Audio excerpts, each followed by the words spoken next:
Did you know that one of the most horrific war crimes in history is barely mentioned in our textbooks? A dark secret that the US government hoped would remain buried forever. In today's episode, we're pulling back the curtain on a deeply disturbing chapter of the Vietnam War, a chapter where the US military turned against civilians in a massacre that's been shrouded in secrecy for decades. We'll delve deep, unearthing the chilling details of the My Lai Massacre, from the untold sufferings of the victims to the brave individuals who stood against the tide and fought for the truth to be revealed. This is a journey into the heart of darkness, a journey to uncover a truth that has been suppressed for far too long. Stay with us till the end as we unravel a story that's not just a historical recount, but a necessary lesson for humanity, a lesson that urges us to stand against injustice no matter the cost. This is more than a history lesson. It's a call to awareness and vigilance in a world where such atrocities should have no place. To truly grasp the magnitude of the My Lai Massacre, we must first journey back in time to immerse ourselves in the turbulent waters of the Vietnam War. The 1960s were a decade of profound change, marked by civil rights movements, the rise of counterculture, and the ever-intensifying conflict in Vietnam. The United States, driven by the domino theory and the fear of communism spreading throughout Southeast Asia, found itself deeply embroiled in a war that was becoming increasingly unpopular at home. This was a war that defied the norms of warfare, a conflict where the lines between friend and foe were blurred amidst the dense jungles of Vietnam.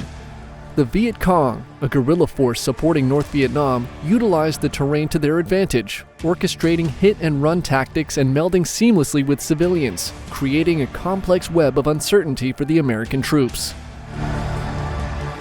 By March 1968, the U.S. military strategy had shifted. Frustrated by the elusive nature of the Viet Cong and the lack of clear victories, the focus moved from winning hearts and minds to a more aggressive approach. Search and destroy missions became commonplace. It was under this backdrop that Charlie Company, led by Lieutenant William Calley, was deployed. Charlie Company had faced several months of guerrilla warfare, losing comrades to booby traps and ambushes.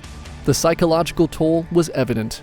When they received intelligence suggesting the 48th Viet Cong Battalion was stationed in My Lai, they were primed for retaliation.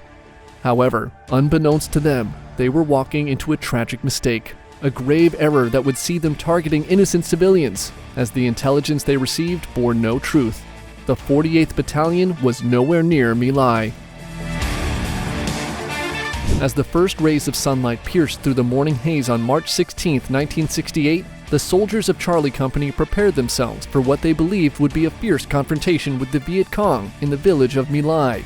Yet, what awaited them were not armed combatants, but defenseless civilians, mostly women, children, and the elderly, each carrying the bewildered expressions of innocence caught in the crossfire of war. In the tense hours before dawn, the young soldiers of Charlie Company were rallied by their commanding officer, Captain Ernest Medina. When he was faced with the haunting question, "Who is my enemy?" Medina's chilling reply came, "Anyone running from us, hiding from us, or seeming to be the enemy." His words echoed with a cold finality. "They're all Viet Cong, now go and get them." With this, the grim directive was laid bare. In My Lai, friend or foe, all were seen to be as the enemy.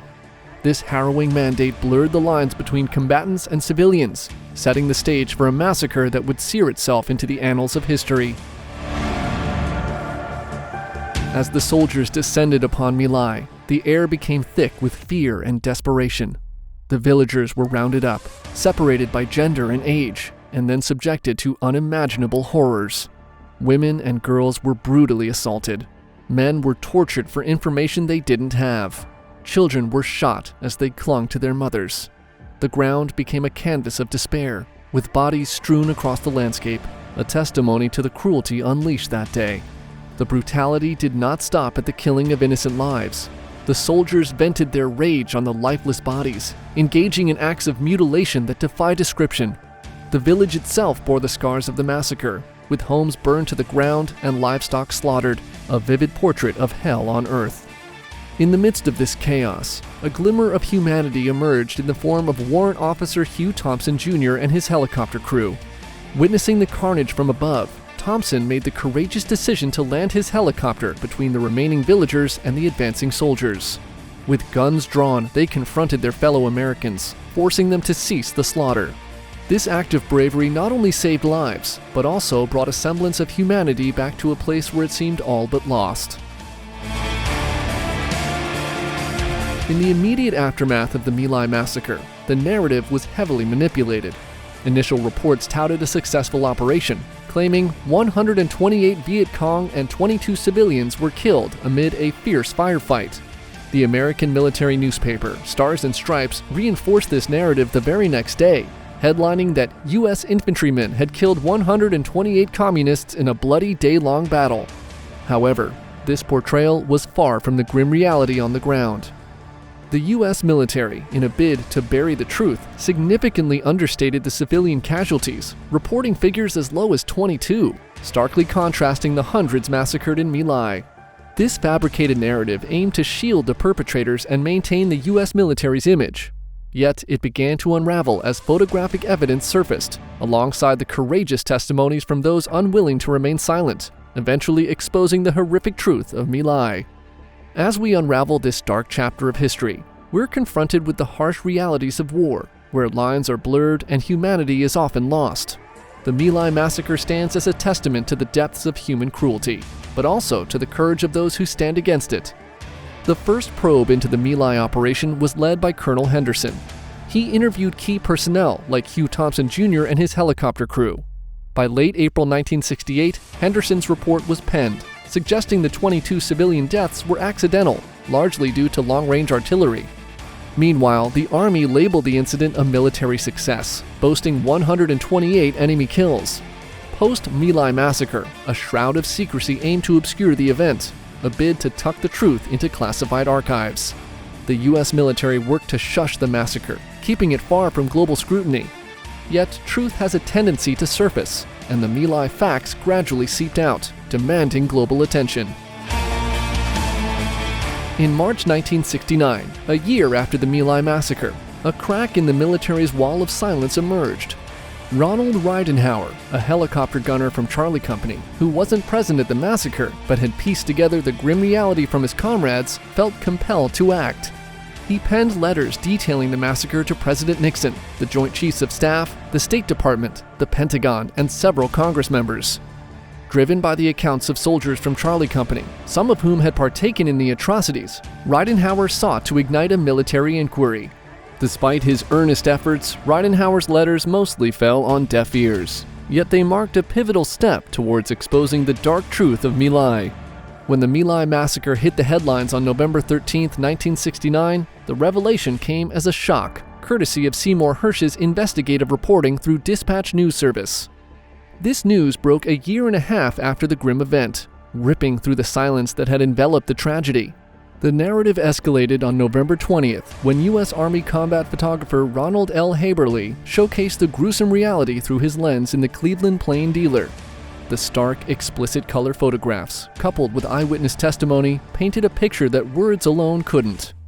The same day, major outlets like Time, Life, and Newsweek echoed the horrifying tale, amplifying the truth of My Lai to a global audience. Vietnam, a land already bearing the scars of war, faced a fresh wave of anguish as the world grappled with the unveiled atrocity. The narratives surrounding the event were as varied as they were conflicting. While some sought to justify the actions of the soldiers, painting them as young men caught in the crossfire of a brutal war, others vehemently denounced the massacre as a gross violation of human rights, a stain on the moral fabric of humanity.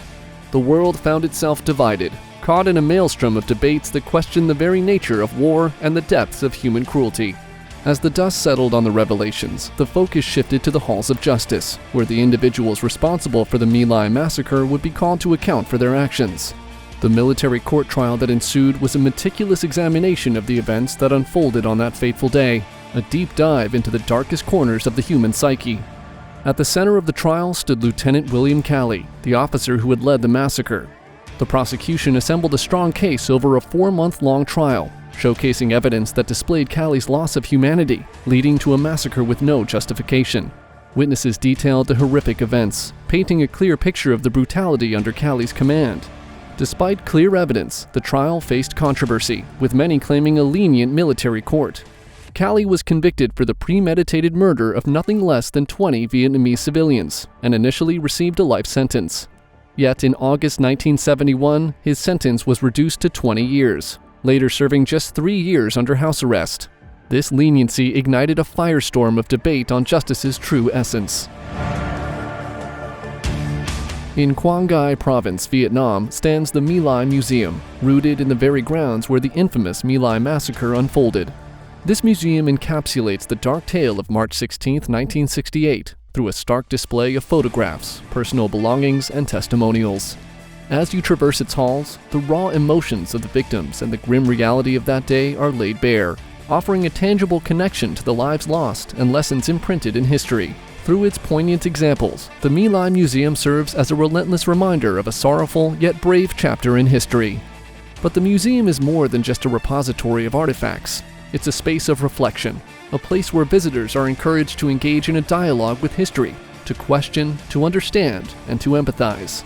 Through educational programs and interactive exhibits, the museum fosters a deeper understanding of the complex narratives that surround the My Lai Massacre, encouraging visitors to reflect on the broader implications of war and the intrinsic value of peace and humanity. The My Lai Massacre Museum isn't just a memorial, it's a promise to future generations. It's our commitment to build a society where empathy and respect take center stage. Now, we carry the torch of history. It's up to us to use the lessons of My Lai, forging a world where understanding conquers prejudice, empathy overcomes hatred, and peace triumphs over war. Let the haunting whispers of My Lai be our enduring reminder that the only thing necessary for the triumph of evil is for good men to do nothing. This is the History Time Machine. We'll see you next time.